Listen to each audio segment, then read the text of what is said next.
The Truth, the radio program of the Church of God in Panama to minister God's light unto you at this hour. Listen, meditate, and analyze, and reach to a conclusion according to the truth for your soul's well-being. And now, Brother Gary Tomlinson from the Church of God in Turin Street, Don Bosco, Samaria. Greetings, dear ones. As we had mentioned before, we would like to continue with the topic, producing the basics for an effective upbringing of our children. But now, under this specific aspect that has to do with children who are submissive to the parents. Children who are submissive to their parents. Now, God expects children to submit to what He has established through the Father, the head of home. This implies obedience while they live under your roof, whether they agree or not, whether they are saved or not. And this is the way how God functions. And of course, if you are desiring a successful family life, it is important for you to do things how God has established them. This is the only way it's going to work. And there is an important thing here that we need to consider. As we view what God has established for the correct functioning of the family, we need to see this not merely as a law. Well, God said it and we have to do it. We need to see it as a divine means for our benefit, for our blessing. And let me tell you, if we have the correct view of what God has established, then we're going to assume the correct attitude to be able to experience the results of a successful family life. Now, we would like to turn to the book of 1 Timothy chapter 3, and we want to read verses 4 and 5. 1 Timothy chapter 3, verses 4 through 5. Now the word speaks about an overseer, the qualities of an overseer.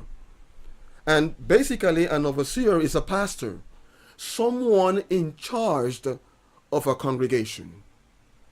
And the scripture tells us that this particular task requires someone that ruleth well his house, his own house, having his children in subjection with all gravity. In other words, with all reverence, with all respect, dignity, majesty, sanctity, with all honor, with all purity. And it continues to say in the 5th verse, for if a man know not how to rule his own house, how shall he take care of the church of God? If a man know not how to rule his own house, how shall he take care of the church of God? This is quite easy to understand. If you can't take care of your own, if you can't take care of that small group, then how can you take care of this greater group where there is more people? How can you be able to accomplish such task if you can even get the results in your own home? Now, verse 12 tells us more or less the same. Let the deacons be the husbands of one wife, ruling their children and their own houses well. Now, someone could say, well, Brother Gary, this portion that you have just read really applies only to those that are in a ruling position, those that are pastors or bishops or deacons. It doesn't really apply to the rest of the flock. Okay? Let me share with you the following, though. Let me ask you this question. Would God accept that because someone does not hold the office of deacon, he be exonerated, or he exonerates himself from the responsibility of, for example, being the husband of one wife? Would God accept that? The answer is obvious. The point is, in order for your ministry, imagine God is talking to the one that desires to be a pastor, to that one who desires to be a minister, to that one who desires to be a deacon. Imagine God is saying, okay, my loved one, in order for you to be able to function effectively in your ministry, you ought to be the example of that which I have established for everyone. You ought to be the example. You can't fall under that level. This is, fundamentally speaking, the basic, what I have established for everyone. And if this is what I have set for everyone, then definitely you have to be, if you're going to assume such position, then definitely you have to be one that portrays the correct example of this towards the rest of the flock. This is the same that we perceive in the book of Hebrews, chapter 13, verse 7, that says, remember them which have the rule over you, who have spoken unto you the word of God, whose faith follow, considering the end of their conversation. Now, in this respect, what God requires from the ministry, he also requires from the rest of the flock. What he requires from pastors, what he requires in speaking about what we are dealing with right now, he expects the same from the rest of the flock. But at the same time, this portion, specifically the one that we have just read in the book of Hebrews, this portion speaks to us about some results that the flock need to see in the ministry. And there is where God expects us to be of an example to the rest of the flock. They need to see how this works. And when they are able to see, then they will have what to work with to produce the results. You see, there are some lessons that they can only be grasped if they are viewed, if they are lived. And that's part of the work of the ministry. You see, we are talking about what has to do with the capacity to rule the home according to God's design. It's not just any way of ruling. is ruling the home according to God's design. Let me tell you something. The effectiveness of government is partially related to the understanding of those that are being governed. Let me share this again with you. The effectiveness of government is partially related to the understanding of those that are being governed. What I'm saying with this is that there is a need for understanding. You cannot just rule over a set of people that don't know how things ought to be, that don't have the vision, the correct vision of what this is all about. There is a need for understanding for things to work out. And this begins at home. In other words, when you are within your family atmosphere, let your children have understanding as you deal with them. Sometimes we just, in that spirit of zeal, endeavoring for things to be right, we deal with our children and we just leave it there. Whether if it is, we spank him or we speak to him or speak to her in a harsh way, expecting for them to measure up. Okay? But we are not conscious of the lack of knowledge, which is in many cases the reason why they go back and do the same things again, the same wrong attitude, that same action.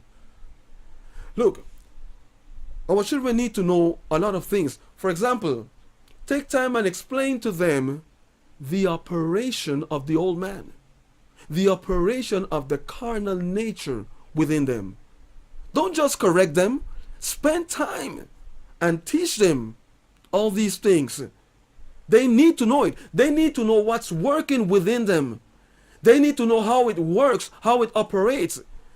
They need to know how this carnal nature is harming their spirits, is harming their lives.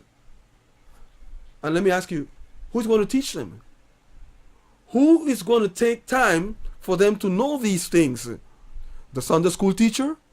The pastor? The ministry? When you're having Bible study at church? No, my dear ones. At home. At home. You see, the home, home is a school. Home is the first school for our children. And it's also a school for parents. We all learn within this atmosphere in which God moves and teaches profound lessons in order for our lives to be successful. So we need to take time and as we deal with them and teach them certain things. Look, sometimes our children, they don't even know why they do certain things. They don't know what is working within them. But we know better, or at least we should know better. Because speaking regarding society, there are many parents that they are ignorant of a lot of things. They don't know. Because as I had mentioned, people don't want anything to do with God. People have turned their back on God. And of course, if you turn your back on God, you turn your back on his wisdom. You turn your back on his knowledge. And of course, that will work for your own damnation. And that is precisely what's working in society today. So, we need to take time in our own experience with the Lord to learn certain things. We need to ensure that we really understand the many concepts that are in the Bible in order for us to teach them to our children. Let me tell you, Keep in doing all of this, in doing all of this, in working with our children in order to enable them to develop that capacity to be submissive. Here is a thought. Here is a thought. Keep the calf under subjection so you won't have to subdue the bull. I'm going to say it again. Keep the calf under subjection so you won't have to subdue the bull. You need to have vision in what has to do with your children being submissive. You need to work that now. You need to bear in mind that they are growing. They are growing. And that which they begin to develop from an early age or at an early age is going to be manifested when they are bigger, when they are older. I'm telling you, that's a reality. You see, usually, let me tell you something. Let me tell you something. Usually, the wrong behavior of a teenager begins or is a consequence or a product of his behavior when he was small. Children, take note. Children at their early age, they let us know what they're going to be when they get bigger. They let us know what they're going to do when they get bigger at their early age. The problem is sometimes we don't take note of it. And it just escapes. We're not able to perceive it on time to work on it. And that's part of the reason why, in many cases, things have gone beyond control. You see, let me tell you this. There is something that we need to consider in dealing with our children that many times we don't take note of. Their development, the development of our children, is inversely proportional to ours. Their development is inversely proportional to ours. While they are getting stronger, we are getting weaker. And we need to consider that. And that leads us to the time element in working with our children. As time passes, it's going to be harder to work with them. So you better embrace, now that you have the strength to deal with them, to subdue them, use it. But use it with God's wisdom. Use it with God's knowledge. Use it in the spirit of love. In the spirit of love. Our children need to understand that there must be only one head in the family. One head in the family. Especially the males. They need to have that clear. You need to portray that message. You need to let them understand that clearly. There is only one head in the family. You see, dear ones, sometimes children tend to challenge the authority of their parents to see if they can achieve their own, or to study the situation to see how far they can go. That's just how it is. Parents don't know how much their own children know them. And when they reach to their own conclusion, they would know how to do certain things when to do certain things. Well, when daddy is here, I cannot do this, but I can do this other thing. And when mommy is not here, well, I cannot do this, but I can do this. And children, they play around with the parents and know what to do under certain circumstances. Now, when your child challenges your authority, it is time to apply that strong arm under the divine wisdom. Under divine wisdom. And I'm sure the Lord will show you what to do in that moment once you perceive the situation, what takes place. Another thought that I believe it is important to consider within the development of children who are submissive to their parents is the following. According to their degree of perception of things, their maturity and their ability to determine what suits them best, you will have to decide for them. You're going to have to induce them. So some children have, or some parents have given their children the freedom to take certain decisions at an early age. That's dangerous. That's very, very dangerous. You need to know your children. You need to know what they can handle. So you're going to have to decide for them. For example, you go to church and that child decides, well, he's not going. Well, you're going to have to decide for him. You by no means you can just let him go on his own. Well, okay, stay home and I see you when I'm back. No way. You bring him to church with you. You take him to church with you. You decide for them.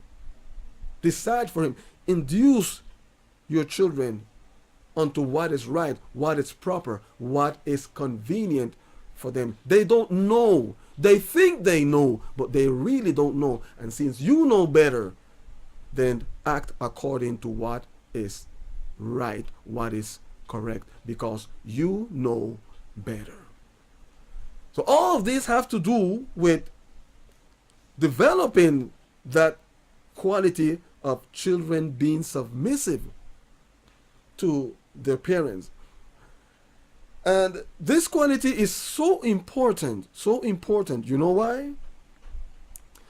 Because if the child does not learn to submit to his parents, he's not going to learn to submit to God.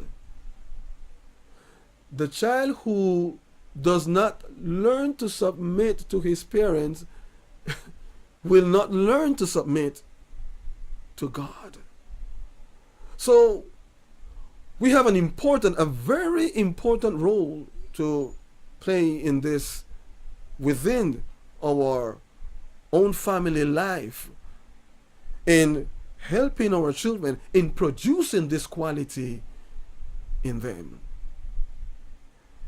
And here is one more thought. Let us endeavor to accomplish this to its fullness. To its fullness. The Bible speaks to us about Eli and how God dealt with him. Why? Because he was not able to develop precisely that same quality in his children. If you study that same portion in the book of 1 Samuel, chapter 2 and chapter 3, if you study this portion, you're going to take note that Eli failed.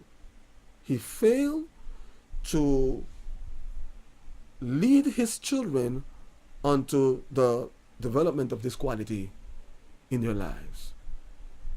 And the situation was such that when he tried to correct them, oh man, you shut up, man. He was already old. He was already old. Let me tell you something, dear ones. Let me tell you something. We need to be able to make this quality the reality in our children as soon as possible. As soon as possible. And make sure that as they grow, that quality also be perfected in them. Because when you are old, if the Lord permits you to reach that far, you will only have one instrument, so to speak, in order to be able to lead them under certain circumstances. When they might need a counsel, when that child of yours is now a man with a family, and he might need some guidance, some guideline regarding certain situations. And you will only have one instrument to be able to lead that son of yours or that daughter. And that instrument is your voice. Your voice. Let your, or enable your children to value your voice. The voice of daddy, mommy's voice. That he may not take it lightly. Let him perceive the weight of your voice in your actions, in following what God shows you what to do, in following God's instruction.